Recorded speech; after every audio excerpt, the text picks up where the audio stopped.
సార్వత్రిక ఎన్నికల్లో ఆంధ్రప్రదేశ్లో వైఎస్ఆర్సీపీ అధికారాన్ని కోల్పోయి కేవలం 11 స్థానాలకి మాత్రమే పరిమితమైనటువంటి నేపథ్యంలో ఆ అవమాన భారంతో రానున్న రోజుల్లో జగన్మోహన్ రెడ్డి అసెంబ్లీకి వెళ్ళకూడదని అభిప్రాయానికి వచ్చినట్లుగా, అలాగే ఆయన అసలు కడప లోక్సభ నుంచి పోటీ చేయబోతున్నట్లుగా అవినాష్ రెడ్డిని ఎంపీగా రాజీనామా చేయించి కడప లోక్సభ స్థానం నుంచి జగన్మోహన్ రెడ్డి రానున్న రోజుల్లో ఎంపీగా పోటీ చేసి కేంద్రంలో చక్రం తిప్పేలాగా ఆయన వ్యూహాలు రచించినట్లుగా కొన్ని వార్తలు ఇప్పుడు సోషల్ మీడియా వేదికగా చక్కర్లు కొడుతున్న నేపథ్యంలో ఈ అంశం మీద మనం విశ్లేషణ చేసుకునేటువంటి ప్రయత్నం చేద్దాం. ప్రస్తుతం మనతో పాటు ఉన్నారు ప్రముఖ సీనియర్ జర్నలిస్ట్ డివిఎస్ గారు. సార్తో మాట్లాడదాం. సార్ నమస్తే. సార్ నమస్తే. ఆంధ్రప్రదేశ్లో వైఎస్ఆర్సీపీ అధికారాన్ని కోల్పోయి ఘోర ఓటమిని చవిచూసినటువంటి నేపథ్యంలో ఆ 10 మంది ఎమ్మెల్యేలతో నేను అసెంబ్లీకి వెళ్ళిన ఉపయోగం లేదు, అది కాక 10 మంది ఎమ్మెల్యేలతో అసెంబ్లీకి వెళ్ళడం అవమానంగా భావించి జగన్మోహన్ రెడ్డి అసలు రానున్న రోజుల్లో అసెంబ్లీకి వెళ్ళకూడదని అభిప్రాయానికి వచ్చినట్లుగా కడప ఎంపీ అవినాష్ రెడ్డిని ఆ స్థానం నుంచి రాజీనామా చేయించి కడప పార్లమెంటు స్థానం నుంచి జగన్మోహన్ రెడ్డి మళ్ళీ పోటీ చేయబోతున్నట్లుగా కొన్ని వార్తలు వస్తూ ఉన్నాయి. సార్ ఏంటి సార్ అసలు ఏం జరగబోతుంది?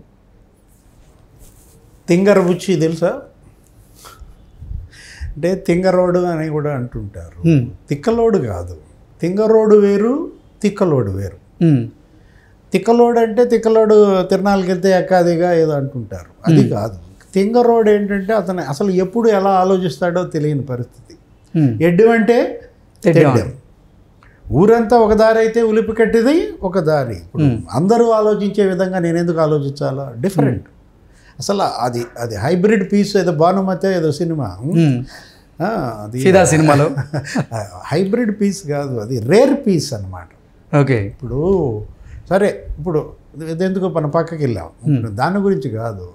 మనం ఇప్పుడు ఏంటి, జగన్మోహన్ రెడ్డి అసెంబ్లీకి వెళ్తాడా వెళ్ళాడా, ఆ ఇంట్రడక్షన్కి దీనికి సంబంధం లేదు, మళ్ళీ నువ్వు లేనిపోయింది. ఇప్పుడు సరే ఉందనుకో, ఆయన అసెంబ్లీకి 10 మందితో వెళ్దామా వద్దా అనుకున్న దాంట్లో అసలు 10 మంది ఉంటారా?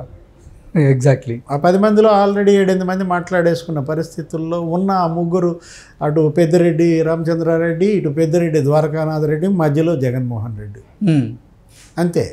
ఇంకా మిగతా వాళ్ళంతా జంపు. ఇలాంటి పరిస్థితుల్లో మరి అసలు వాళ్ళు పెద్దిరెడ్డి వాళ్ళు కూడా బీజేపీ అంటున్న నేపథ్యంలో ఆయన అసెంబ్లీకి ఎలా వెళ్తాడు అనుకున్నావు నువ్వు? మాత్రం అసెంబ్లీకి జగన్మోహన్ రెడ్డి వెళ్ళే ప్రసక్తే లేదు. అసెంబ్లీ కోల్పోలేదు జగన్మోహన్ రెడ్డిని, గుర్తుపెట్టుకో. జగన్మోహన్ రెడ్డి అసెంబ్లీని కోల్పోతున్నాడు. మరి జగన్మోహన్ రెడ్డిని నమ్మి ఆంధ్రప్రదేశ్ ఓటర్లు, ఆంధ్రప్రదేశ్ ప్రజలు 11 స్థానాలు కట్టబెట్టారు సార్. మరి వాళ్ళ కోసం ఈయన వాయిస్ వినిపించేటువంటి పరిస్థితులు ఉండవంటారా రానున్న రోజుల్లో? నేను జనాన్ని కోల్పోలేదు, జనమే నన్ను కోల్పోయారు. ఓకే. అదే రేర్ పీస్ అనేది. అదే ఏది, ఇప్పుడు నేను కాదు ఓడిపోయింది, మీరు ఓడిపోయారు, జనం ఓడిపోయారు, జగన్ ఓడిపోలేదు అనేది గుర్తుపెట్టుకోండి మీరు ముందు ఒకసారి. నిన్న మొన్నటి వరకు వైఎస్ఆర్సీపీ నాయకులు కూడా, అంటే నాయకుడే ప్రజల్ని మోసం చేయడం చూసాం, కానీ ప్రజలు నాయకుడిని మోసం చేయడం మొదటిసారి చూస్తున్నాం.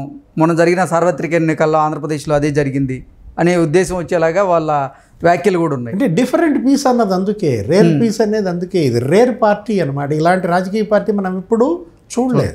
ఇలాంటి పార్టీ అధ్యక్షుడిని కూడా నువ్వు ఎప్పుడో చూసావా? అసలు ఏ పార్టీకైనా శాశ్వత అధ్యక్షుడు ఉంటాడా? అసలు నువ్వు ఎన్నాళ్ళు బతుకుంటావు, నీ పార్టీ ఎన్నేళ్ళు ఉంటుంది? ఇప్పుడు శాశ్వత అధ్యక్షుడిగా ఒక నాయకుడిని ఆ పార్టీ నియమించుకున్నప్పుడే నీకు అనిపించాలా ఇది రేర్ పీస్ అని? ఇది రేర్ పార్టీ అంటే ఇప్పుడు ఆయన అసలు విషయం సబ్జెక్ట్ మళ్ళా పక్కదారికి వెళ్తాం. ఏది, అసెంబ్లీకి వెళ్ళాడు, వాట్ నెక్స్ట్? లోక్సభకు వెళ్తాడు. కడప లోక్సభకి బై ఎలక్షన్. కడప లోక్సభకి బై ఎలక్షన్ ఏంద్రా నాయన? అసలు ఈ కడప ఏంటి? ఎప్పుడు చూసినా బై ఎలక్షన్లు, ఈ గోల ఏంటంటే ఇప్పుడు అక్కడ బై ఎలక్షన్ రావడానికి ఏముంది? అక్కడ ఎవరు చనిపోలేదు, మర్డర్ ఏమైనా జరిగిందా? నువ్వు మర్డర్ అంటే మళ్ళీ లేనిపోయింది, హత్య, రాజకీయ, రక్తం. అంటే రక్తానికి కడపకి నీకు అదొక సంబంధం ఉన్న దీంట్లో పిల్లలే విమర్శించారు, ఆడపిల్లలు ఏమన్నారు? మా నాన్న రక్తంతో తడిసిన పునాదులపైన నిర్మించిన పార్టీ అన్న నేపథ్యం, సునీత, షర్మిల. ఆ దీంట్లో ఇవాళ జగన్మోహన్ రెడ్డి ఢిల్లీ రాజకీయం చేద్దాం అనుకుంటున్నాడని, ఈ 5 ఏళ్ళు ఇంకా అమరావతి రాజకీయం అనవసరం. కాబట్టి మనం ఢిల్లీ వెళ్ళిపోతే అక్కడ కొంత బలం ఉంది కాబట్టి, అక్కడ రాజ్యసభలో 11 మంది కాపలా ఎవరున్నారు? విజయసాయిరెడ్డిని నమ్మి కాపలా పెడితే మనకు తెలుసు ఏం జరుగుద్దో. ఇలాంటి పరిస్థితుల్లో విజయసాయిరెడ్డిని నమ్మి 11 మంది రాజ్యసభ సభ్యులను ఆయన చేతిలో పెట్టడం ఇష్టం లేదు. వాళ్ళ బాబాయ్కి ఇచ్చారు ఆ పదవి. ఇప్పుడు అవినాష్ రెడ్డిని రాజీనామా చేయమని అడిగాడని మొన్న వెళ్ళారు కదా, మొన్న 3 రోజులు పంచాయతీ. అసలు పంచాయతీ ఇదే, మీకు బయటికి తెలిసిన పంచాయతీ వేరు. ఏంటి మీరేమనుకున్నారు? అక్కడ ఆయన వెళ్ళి పులివెందుల వాళ్ళంతా ఏదో కౌన్సిలర్లంతా చుట్టుముట్టారు. వాళ్ళకి రావాల్సిన బిల్లుల విషయంలో అక్కడ ఏదో వాళ్ళ భేటీ జరిగింది అన్నట్లుగా కొన్ని మేము అప్పుల్లో ఉన్నాము, ఇక ఆత్మహత్యలే మాకు శరణ్యం.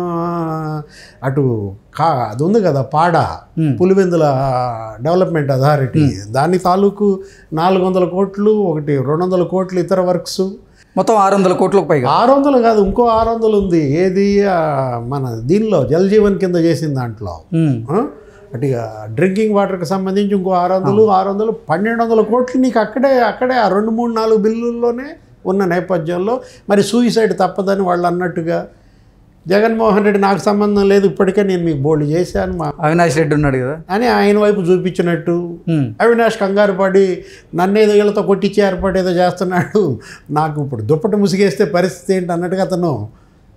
అసలు యాక్చువల్గా అక్కడ జరిగిన పంచాయతీ కడప లోక్సభ మీదని, దానికి అవినాష్ రెడ్డి రాజీనామా చేస్తే తను బై ఎలక్షన్ చేస్తే తను కంటెస్ట్ చేసి తను ఢిల్లీ రాజకీయం చేద్దామనే ఒక కథనాలు కూడా మనం సోషల్ మీడియాలో చూస్తున్న నేపథ్యంలో ఇవాళ ఈయన కడప ఎంపీగా వెళ్తాడా? వెళ్తే ముందు అసలు కంటెస్ట్ చేస్తే గెలవాలి కదా. ఎగ్జాక్ట్లీ.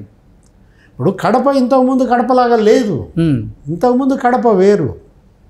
ఏది మనం ఇన్ని ఎలక్షన్స్ మనం చూసాం, కానీ ఎప్పుడూ లేనట్టుగా అక్కడ వైఎస్ కుటుంబ ప్రతిష్ట దిగజారింది.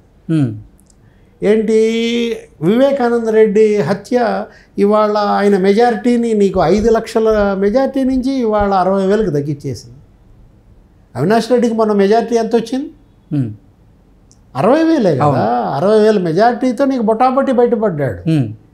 పార్లమెంట్కి 60,000 అంటే అది అందులో కడప లాంటి లోక్సభకి గతంలో జగన్మోహన్ రెడ్డికి 5 లక్షల పైన వచ్చినాయి. 5,40,000 మెజారిటీ. ఇంకా జగన్మోహన్ రెడ్డి ఆ భ్రమంలోనే ఉన్నాడా? లేదు, తను దిగితే తమ్ముడికి తక్కువ వచ్చింది కాబట్టి నేను దిగితే ఎక్కువ వచ్చుద్ది అంటున్నాడా? ఇప్పుడు ఈ పంచాయతీ తేలుద్దా? అసలు భారతీ మేడం పాత్ర ఏంటి? ఇప్పుడు ఆమెకి అడకత్తెరలో పోకచక్క అయింది ఆమె పరిస్థితి. ఏంటి అటు అవినాష్ రెడ్డి మరి మేనమామ కొడుకు, వాళ్ళు మేనమామ పిల్లలే కదా. ఇక్కడ అసలు ఈయన భర్త ఎవరు? జగన్మోహన్ రెడ్డి.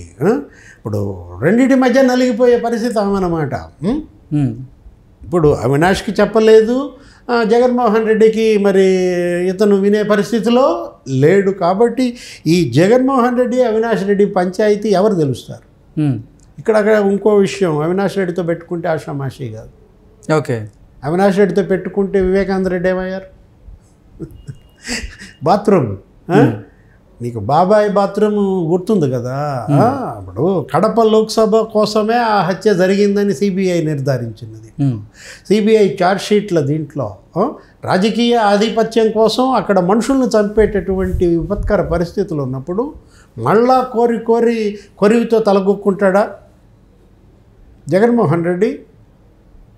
కొరివి ఏంటి? ఇప్పుడు అక్కడ గనక బై ఎలక్షన్ తీసుకొస్తే కడప లోక్సభకి ఆయన వెళ్ళి నేను ఢిల్లీ రాజకీయం చేద్దాం అనుకుంటే మాత్రం జగన్మోహన్ రెడ్డి కొరివితో తలగొక్కున్నట్టు అవుతుందన్నమాట. దయచేసి ఆయన మరి ఆలోచన ఉన్నారో లేదో మనకు తెలియదు, కానీ అది విరమించుకోవటం మంచిదన్నమాట. ఎందుకంటే ఆయన మరి ఈ పరిస్థితుల్లో కడుపు కోత తట్టుకోలేదు ఆ తల్లి ఎవరు? విజయమ్మ. ఏదైనా జరగరాంది కనుక జరిగినట్లయితే జగన్మోహన్ రెడ్డి ఇబ్బందులు ఎదుర్కొంటున్న నేపథ్యంలో ఒకవైపు వివేకానంద రెడ్డి ఇప్పటికీ నీకు ఆ దారుణ హత్య, 2 లీటర్ల బ్లడ్, 7 గొడ్డలి దెబ్బలు, తల బగిలి నీకు బద్దలైన ఛాతీ గీతి, దేనికోసం జరిగిన హత్య? రాజకీయమే కదా. పొలిటికల్ మర్డర్స్ అంత తీవ్రంగా ఉన్నప్పటికీ అక్కడ బై ఎలక్షన్ అనవసరం. అవినాష్ రెడ్డి సరే ఆయన జైలుకి వెళ్తాడా లేకపోతే ఉంటాడా అది సిబిఐ డిసైడ్ చేస్తుంది, కోర్టులు డిసైడ్ చేస్తాయి. భాస్కర్ రెడ్డి, అవినాష్ రెడ్డి ఇలాంటి బలమైన వ్యక్తులను ఢీకొనటానికి జగన్మోహన్ రెడ్డి అది మరి కొరివితో తలగొక్కోడు. Okay sir, thank you so much.